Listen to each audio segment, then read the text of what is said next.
Eloheinu Avak Shotoev Loch, mes chers amis, de la Tzedaka, prière, Tfilat, Tzedaka et Torah sont nos piliers qui nous amènent toutes les brachot, puisque notre force c'est Kochoteinu Bapeh, c'est par notre bouche, par notre prière, ensemble avec ce que nos soldats, mes chers soldats, en Eretz Israël, font et que Dieu les aide, qu'ils accomplissent leur mission de complètement effacer cette impureté, ce mal au nom de Hamas et tous leurs supporters et les adhérents, etc. Aujourd'hui, le 20e jour du mois de Tevet,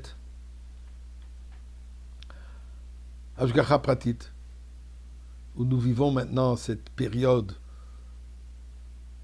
de cette guerre que nous devons mener contre ce Hamas, eh bien, aujourd'hui, Chav Tevet, le 20e jour du mois de Tevet, c'est la Hiloula du Rambam. Rambam, Rabbeinu Moshe ben Maimon, qui est décédé en Égypte, aujourd'hui même, dans l'année 1204. Je devrais aussi souligner que c'est aussi la Hiloula de Rabbi Yaakov Abuchassara, le grand-père de Baba Saleh.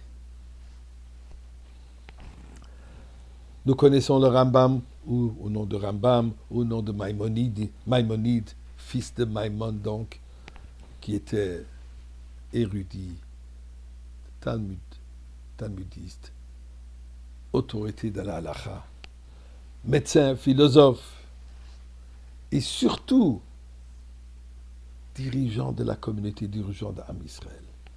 Mais familiarisons un tout petit peu avec son enfance, sa jeunesse. Né à Cordova, en Espagne. Et durant les années des 1100 de l'ère commune, un mouvement fanatique des musulmans ont envahi l'Espagne, sont arrivés jusqu'à Cordova. Cordova qui à ce moment, à ce temps, était un centre important du judaïsme, de l'étude du judaïsme, des yeshivot, des grands chachamim. Et avec leur force de frappe, ils ont forcé des juifs à accepter Mohammed, leur prophète, et à se convertir à l'islam.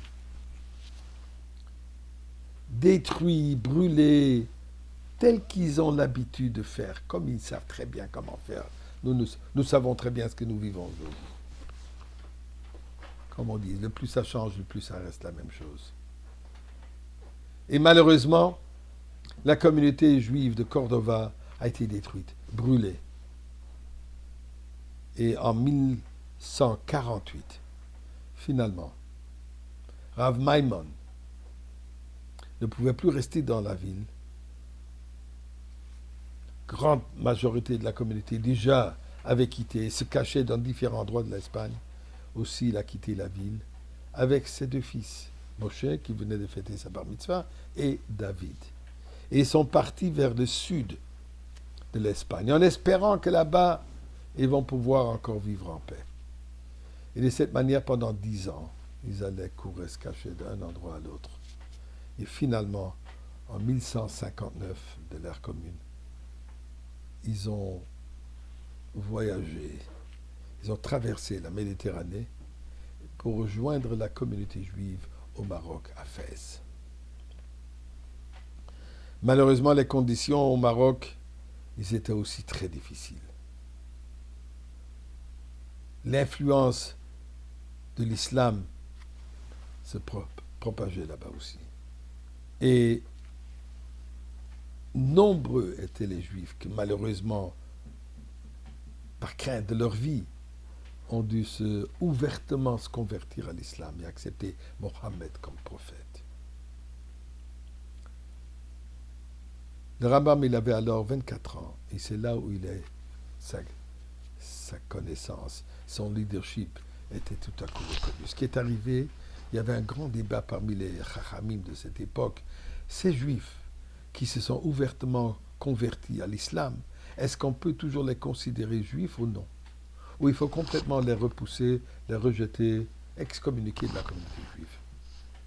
Rambam, malgré son jeune âge de 24 ans, a écrit longue dissertation, prouvant, d'après l'Halacha, et ainsi, qu'en réalité, ils sont toujours juifs, et chas shalom de les rejeter. Au contraire, il faut les encourager, il faut les supporter, il faut les aimer, il faut les aider à garder leur judaïsme, et finalement, ils vont revenir. C'est ça ce qu'il y a tout à coup l'amené comme être reconnu comme un leader de la communauté. Pas seulement un géant de la connaissance, mais un leader spirituel de la communauté. Si Chas Shalom demain on sera toujours en galoute, nous allons continuer à discuter de cela.